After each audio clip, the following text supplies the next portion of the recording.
Friends ನಮಸ್ಕಾರ, KSM ಚಾನಲ್ಗೆ ತಮ್ಮೆಲ್ಲರಿಗೂ ಆತ್ಮೀಯ ಸ್ವಾಗತ. ಹಿಂದಿನ ಡೇಟ್ ನೋಡೋದಾದರೆ ಡಿಸೆಂಬರ್ 13, 2023. ಇಂದಿನ ನನ್ನ ಒಂದು ಟ್ರೇಡ್ಗಳನ್ನು ನೋಡೋಣ. ಹಾಗೂ ಇಂಟ್ರಾಡೇ ಟ್ರೇಡಿಂಗ್ ಅನ್ನೋದು ಹೆಚ್ಚು ರಿಸ್ಕನ್ನು ಹೊಂದಿರುತ್ತೆ. ಯಾರು ಈ ರಿಸ್ಕನ್ನು ಅರ್ಥ ಮಾಡ್ಕೊಂಡಿರ್ತಾರೋ ಅಂಥವ್ರು ಮಾತ್ರ ವಿಡಿಯೋ ನೋಡ್ಬೋದು, ಉಳಿದವರು ಸ್ಕಿಪ್ ಮಾಡ್ಬೋದು. ಫ್ರೆಂಡ್ಸ್, ಇವತ್ತು ನನ್ನ ಒಂದು ಸ್ಟಾಕ್ನಲ್ಲಿ ಒಂದು 9 ತೆಗೆದಿಟ್ಟಿದ್ದೆ. ಅದರಲ್ಲಿ ಮುಖ್ಯವಾಗಿ ನಾನು ಪ್ರತಿದಿನ NMDCನ ನೋಡ್ತೀನಿ. ಇದೊಂಥರ ನನ್ನ ಫೇವ್ರೆಟ್ ಸ್ಟಾಕ್ ಅಂತ ಹೇಳ್ಬೋದು. ಕಾರಣ ಏನು ಅಂತಂದರೆ, ಪ್ರತಿಯೊಬ್ಬರೂ ಸಹ ಯಾವುದಾದ್ರೂ ಒಂದು ಸ್ಟಾಕನ್ನು, ಒಂದೆರಡು ಸ್ಟಾಕನ್ನು ಪ್ರತಿದಿನ ವಾಚ್ ಮಾಡೋದನ್ನು ಕಲೀರಿ. ಯಾಕಂತಂದರೆ ಅದರ ಒಂದು ಮೂಮೆಂಟ್ ಯಾವ ಥರ ಇರುತ್ತೆ, ಅಥವಾ ಆ ಸ್ಟಾಕ್ಗೆ ಸಂಬಂಧಪಟ್ಟಂತಹ ನ್ಯೂಸ್ ಯಾವಾಗ ಬರುತ್ತೆ, ಪ್ರತಿದಿನ ಯಾಕೆ ಟ್ರೇಡಿಂಗ್ ನಡೀತಾ ಇದೆ. ನೀವು ನೋಡಿ, ಇಲ್ಲಿಂದ ಇಲ್ಲಿವರೆಗೆ ಬಂದಿದ್ದಾರೆ, ಒಂದಿನ ಇಲ್ಲಿ ಸೈಡ್ ವೇಸು, ಒಂದಿನ ಅದೇ ಥರ ಇಲ್ಲಿ ಹೆಂಗೆ ಅಪ್ಪ ಆಯಿತು ಅದೇ ಥರ ಕೆಳಗಡೆ ಬಂದಿದೆ. ನೀವು ಇಲ್ಲಿ ನೋಡಿ, ಒಂಥರ ಈ ಡಿಸೈನಿಂಗ್ ಇದೆ. ಇವತ್ತು ನೋಡಿ ಏನಾಗಿದೆ ಅಂತ ಇದನ್ನು ನೋಡಿದೆ. ಇವತ್ತು ಬ್ರೇಕ್ ಆಯಿತು, ಆದರೆ ಈ ಚಾರ್ಟ್ ಪ್ಯಾಟರ್ನ ನೋಡಿ, ಒಂಥರ ಜಿಗ್ ಜಾಗ್ ಆಗಿ, ಆದರೆ ಮೇಲ್ಗಡೆನೇ ಹೋಗ್ತಾ ಇದೆ. ಟ್ರೇಡ್ ಮಾಡಿರಲಿಲ್ಲ, ಸುಮ್ಮನೆ ವಾಚ್ ಮಾಡ್ತಾ ಇದ್ದೆ. ಇದರಲ್ಲಿ ಯಾವುದೋ ಸ್ಟಾಕನ್ನು ತೊಗೊಂಡಿರಲಿಲ್ಲ ನಾನು. ನೆಕ್ಸ್ಟು ಪವರ್ ಗ್ರಿಡ್ ಕಾರ್ಪೊರೇಷನ್ ನೋಡೋದಾದರೆ, ಮೊದಲು ಒಂದು 2 ಕ್ಯಾಂಡಲಲ್ಲಿ ಇದನ್ನು ಬ್ರೇಕ್ ಮಾಡಿತ್ತು.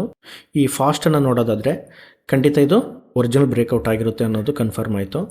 ಆದರೂ ಸಹ ಈ ಜಾಗವನ್ನು ನೋಡೋದಾದರೆ ಇಲ್ಲಿಂದ ಸೈಡ್ ವೇಸ್ ಇತ್ತು, ಹಾಗೂ ಇದು ಫಾಸ್ಟಾಗೇನು ಮೂವ್ ಆಗಿರಲಿಲ್ಲ. ಇದರಲ್ಲಿ ಯಾವುದೇ ಎಂಟ್ರಿನೂ ಕೊಟ್ಟಿರಲಿಲ್ಲ.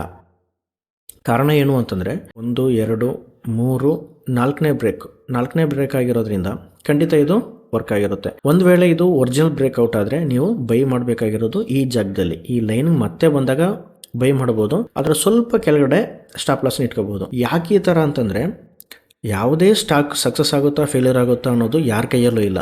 ಏನು ನಡೆಯುತ್ತೆ ಅನ್ನೋದು ಪ್ರತಿ ಸೆಕೆಂಡ್ ಟ್ರೇಡರ್ಸ್ ಏನು ಮಾಡ್ತಾರೋ ಅನ್ನೋದ್ರ ಮೇಲೆ ಡಿಪೆಂಡ್ ಆಗಿರುತ್ತೆ. ಆದ್ದರಿಂದ ಯಾವಾಗ ನಿಮ್ಮ ಸ್ಟಾಪ್ ಲಾಸ್ ತುಂಬ ಕಡಿಮೆ ಇರುತ್ತೆ ಅದನ್ನು ನೀವು ನೋಡಬೇಕು. ಇಲ್ಲಿಂದ ಹೋಗಿದೆ. ನೆಕ್ಸ್ಟು ಹ್ಯಾವೆಲ್ಸ್ ಇಂಡಿಯಾ ನನ್ನ ಟ್ರೇಡಿಂಗ್ ಸ್ಟಾಕ್. ಇವತ್ತು ಇಲ್ಲೊಂದು ಸಪೋರ್ಟ್ ಇತ್ತು ತುಂಬ ಹಿಂದೆ, ಇಲ್ಲಿದೆ ನೋಡಿ, ಇಲ್ಲಿಂದ ಲೈನ್ ಹಾಕಿದ್ದೆ.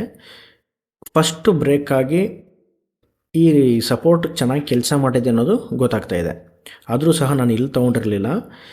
ನೆಕ್ಸ್ಟ್ ಇದನ್ನು ಸ್ಟಾಪ್ ಲಾಸ್ ಹಿಟ್ ಮಾಡೋಕ್ಕೆ ಬರ್ತಾ ಇದ್ದಾರೆ ಅಂತ ಹೇಳಿ ಇಲ್ಲಿ ತೊಗೊಂಡಿದ್ದೆ.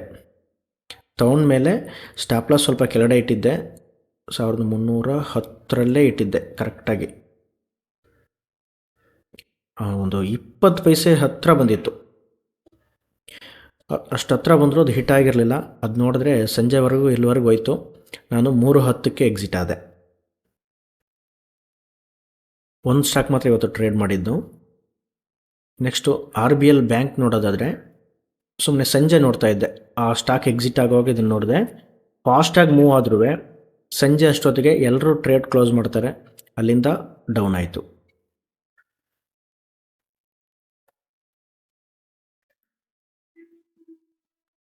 REC ನೋಡೋದಾದರೆ ಇವತ್ತು ಬೆಳಿಗ್ಗೆನೇ ಒಳ್ಳೆ ಮೂವ್ಮೆಂಟ್ ಕೊಟ್ಟಿತ್ತು, ಫಾಸ್ಟಾಗಿ ಮೂವ್ ಆಗ್ತಾಯಿತ್ತು. ಇಲ್ಲಿ ಬ್ರೇಕ್ ಆಗಿದ್ದನ್ನು ನೋಡಿದ್ರೆ ಮತ್ತೆ ಅದು ಕೆಳಗಡೆ ಬರುವಂಥ ಸಾಧ್ಯತೆ ಇಲ್ಲ ಅಂತ ಗೊತ್ತಾಯಿತು ಇಲ್ಲಿಂದ. ಅದಾದಮೇಲೆ ನೆಕ್ಸ್ಟ್ ಲೈನ್ ಎಲ್ಲೂ ಇಲ್ಲ, ಯಾಕಂದರೆ ಇದು ಮಾರ್ಕೆಟಲ್ಲಿ ಆಲ್ ಟೈಮ್ ಹೈಯಲ್ಲಿದೆ. ಇಲ್ಲೊಂದು ಕನ್ಸಾಲಿಡೇಷನ್ ನಡೀತಾ ಇದ್ದಾಗ ಮತ್ತೆ ಹೇಗಿದ್ರೂ ಕಡಿಮೆ ಆಗುತ್ತೆ ಅನ್ನೋದರ ಒಂದು ಗ್ಯಾರಂಟಿ ಮೇಲೆ ಜಸ್ಟ್ ಇದನ್ನು ಶಾರ್ಟ್ ಸೆಲ್ಲನ್ನು ಮಾತ್ರ ಹಾಕಿದ್ದೆ. ನಾನು ಇದನ್ನು ಪಕ್ಕ ಹಾಕಿರಲಿಲ್ಲ, ಇದನ್ನು ಟ್ರೇಡ್ ಮಾಡಿರಲಿಲ್ಲ, ಸುಮ್ಮನೆ ಹಾಕಿ ನೋಡಿದೆ ಏನಾಗುತ್ತೆ ಅಂತ. ಟಾರ್ಗೆಟ್ ಹಿಟ್ ಆಯಿತು.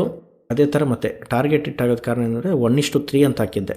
ಇಲ್ಲೇನು ಪಕ್ಕ ಇಲ್ಲಿಗೆ ಬರುತ್ತೆ ಅಂತ ಹಾಕಿರಲಿಲ್ಲ, 1:3 ಅಂತ ಹಾಕಿದ್ದೆ. ಅದೇ ಥರ ಆಯಿತು, ಮತ್ತು ಅದೇ ಜಾಗಕ್ಕೆ ಹೋಗಿ ಕ್ಲೋಸ್ ಆಯಿತು. REC ಟ್ರೇಡ್ ಮಾಡಿರಲಿಲ್ಲ, ಸುಮ್ಮನೆ ನೋಡ್ಕೊಳ್ಳಿ ಅಷ್ಟೇ. ವೇದಾಂತ, ಇದನ್ನು ಯಾರಾದರೂ ಇವತ್ತು ನೋಡಿದರೆ, ಲೋಡ್ ಆಗೋದು ಲೇಟ್ ಆಯ್ತಲ್ಲ, ನೋಡ್ತಾ ಇದ್ದೆ ಇವತ್ತು. ಏನು ಗೊತ್ತಾ, ನಾನು ಇಲ್ಲಿ ಬೈ ಮಾಡಿರಲಿಲ್ಲ, ಮತ್ತೆ ಇಲ್ಲಿಗೆ ಬಂದರೆ ಬೈ ಮಾಡೋಣ ಅಂತ ಸುಮ್ಮನೆ ಕೂತಿದ್ದೆ. ಕೊನೆವರೆಗೂ ಬರಲಿಲ್ಲ, ಆದರೆ ಎಷ್ಟು ಫಾಸ್ಟಾಗಿ ಮೂವ್ ಆಯಿತು ನೋಡಿ. ಓಕೆನಾ, ಟ್ರೇಡ್ ಮಾಡಿರಲಿಲ್ಲ, ಸುಮ್ಮನೆ ವಾಚ್ ಮಾಡೋದ್ರಿಂದ ಸುಮಾರು ಅಂಶಗಳು ನಾವು ತಿಳ್ಕೊಬೋದು. ವಾಚ್ ಮಾಡೋದನ್ನು ಕಲೀರಿ. ನಾನು ವಾಚ್ ಮಾಡ್ತಾಯಿದ್ದೀನಿ, ಬಿಟ್ಬಿಟ್ಟೆ. ನಾನು ಬೇಕಾದ್ರೆ ಇಲ್ಲಿಂದ ಎಂಟ್ರಿ ಕೊಡ್ಬೋದಿತ್ತು. ನಾನು ಏನು ಗೊತ್ತಾ, ಯಾವಾಗಲಾದರೂ ಕೆಟ್ಟ ಅಭ್ಯಾಸನ ನೀವು ಬೆಳೆಸ್ಕೊಬಿಟ್ರೆ ನಿಮ್ಮ ಮನಸ್ಸು ಹೇಗಿರೋದು ಈ ಟ್ರೇಡಿಂಗ್ ಡಿಪಾರ್ಟ್ಮೆಂಟಲ್ಲಿ ಮತ್ತೆ ನೀವು ಎಲ್ಲಿ ಬೇಕಾದ್ರೂ ಎಂಟ್ರಿ ಆಗಿಬಿಡ್ತೀರ. ಅದನ್ನು ಕಲ್ತ್ಕೋಬಾರ್ದು. ರೋಡಲ್ಲಿ ಹೆಂಗೆ ನೀವು ಲೆಫ್ಟ್ ಸೈಡಲ್ಲೇ ಗಾಡಿ ಓಡಿಸ್ಬೇಕು, ಅದೇ ಥರ ಇಲ್ಲೂ ಅಷ್ಟೇ. ಇಲ್ಲಿಗೆ ಬಂದಾಗಲೇ ತೊಗೋಬೇಕು ಅಂತಂದರೆ ಅಲ್ಲಿ ಬಂದರೆ ಮಾತ್ರ ತೊಗೊಳ್ಳಿ. ಯಾವಾಗ ಬೇಕಾದ್ರೂ ತೊಗೊಂಡ್ರೆ ಏನಾಗುತ್ತೆ ಅಂತಂದರೆ ಸುಮ್ಮನಿದ್ದಾಗಲೆಲ್ಲ ಯಾವ್ದಾದ್ರು ಸ್ಟಾಕನ್ನು ತೊಗೊಳ್ತೀರಾ, ಹೋಗಿ ಲಾಸಲ್ಲಿ ಎಕ್ಸಿಟ್ ಆಗ್ತೀರಾ. ಆ ಥರ ಆಗಬಾರ್ದು. ಇವತ್ತಿಲ್ಲ ಅಂತಂದರೆ ನಾಳೆ ಮಾರ್ಕೆಟ್ ಇದ್ದೇ ಇರುತ್ತೆ. ಇದೇ ಸ್ಟಾಕ್ ನೋಡಿ ನೀವು ಇಲ್ಲಿಂದ ಮತ್ತು ಇಲ್ಲಿಂದ ಇಲ್ಲಿವರೆಗೆ ಕೆಳಗಡೆ ಬಂದಿದೆ, ಆರಾಮಾಗಿ ಬರ್ಬೋದಲ್ಲ. ಓಕೆನಾ. Next CUB city union bank ನೋಡೋದಾದರೆ ಚಾರ್ಟ್ ಪ್ಯಾಟರ್ನೇ ಸರಿ ಇಲ್ಲ, ಟ್ರೈ ಮಾಡಬಾರ್ದು. ಆದರೂ ಸುಮ್ಮನೆ ವಾಚ್ ಮಾಡ್ತಾ ಇದ್ದೆ. ಇಲ್ಲಿ ಬ್ರೇಕ್, ನಾನು ಇಲ್ಲಿ ಅಲರ್ಟ್ ಇಟ್ಟಿದ್ದೆ, ಅದಕ್ಕೋಸ್ಕರ ಇದನ್ನೆಲ್ಲ ತೆಗೆದಿಟ್ಟಿದ್ದೀನಿ. ಅಲರ್ಟಿಗೆ ಬಂತು, ಇದು ಫೇಕ್ ಬ್ರೇಕ್ಔಟ್. ಮತ್ತೆ ಅದನ್ನು ರೀಟೆಸ್ಟ್ ಮಾಡಿದ್ಮೇಲೆ ಮತ್ತೆ ಕೆಳಗಡೆ ಬಂದಿದ್ದಾರೆ. ಒಂದು ಸಲ ನೀವು ಇಲ್ಲಿಂದ ನೆಕ್ಸ್ಟ್ ಲೈನಿಂದ ಕೆಳಗಡೆ ಬಂದರೆ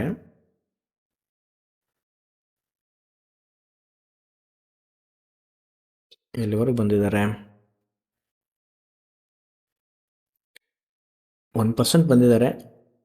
ನೀವು ಕಡಿಮೆ ಅಂತ ನೋಡಿ, ಪ್ರೀವಿಯಸ್ 5 ಮಿನಿಟ್ ಸಪೋರ್ಟು ಈ ಜಾಗ ಅಲ್ಲಿವರೆಗೆ ಬಂದಿದ್ದಾರೆ. ಬಟ್ ನಾವು ಅಲ್ಲಿವರೆಗೆ ಮಾಡ್ತೀವಿ ಅನ್ನೋದು ಗ್ಯಾರಂಟಿ ಇಲ್ಲ. ಅದು 1:375 ಇದೆ. ಪರ್ಸೆಂಟೇಜಲ್ಲಿ ನೋಡೋದಾದರೆ 0.94% ಡೌನ್ ಆಗಿದ್ದಾರೆ.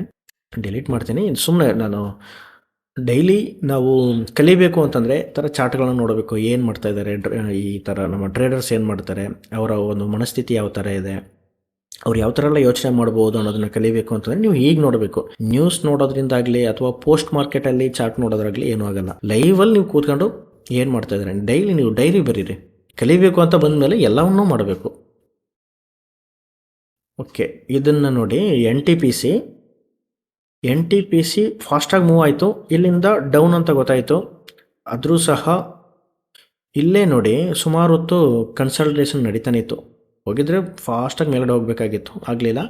ಅದನ್ನು ಕನ್ಫರ್ಮ್ ಮಾಡೋ ಥರ ಮತ್ತೆ ಕೆಳಗಡೆ ಬಂತು. ಆದರೆ ಸಂಜೆ ಅಷ್ಟೊತ್ತಿಗೆ ಇದನ್ನು ಬ್ರೇಕ್ ಮಾಡಿ ಮೇಲ್ಗಡೆ ಹೋಗಿದೆ. ಇದನ್ನು ವಾಚ್ ಮಾಡಿದೆ ಅಷ್ಟೇ, ಟ್ರೇಡ್ ಮಾಡಿರಲಿಲ್ಲ.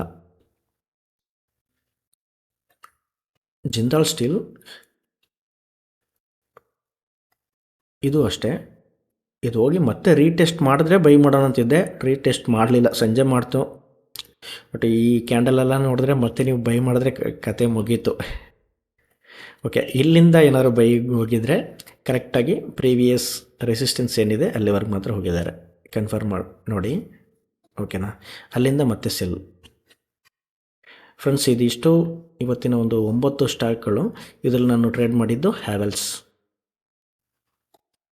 ಫ್ರೆಂಡ್ಸ್, ಇವತ್ತಿನ ಒಂದು ವಿಚಾರ ಏನು ಅಂತಂದರೆ, ಇಂಟ್ರಾಡೇ ಅನ್ನೋದು ಇದರಲ್ಲಿ ಕಂಪನಿಯ ಪಾತ್ರ ಯಾವುದೂ ಇಲ್ಲದೆ ಟ್ರೇಡರ್ಸ್, ಗೊತ್ತಿರೋರು ಮತ್ತು ಗೊತ್ತಿಲ್ಲದೆ ಇದ್ದವರು ಇಬ್ಬರ ನಡುವೆ ನಡೆಯುವಂಥ ಒಂದು ಯುದ್ಧ ಅಂತಲೇ ಇಟ್ಕೋಬೋದು.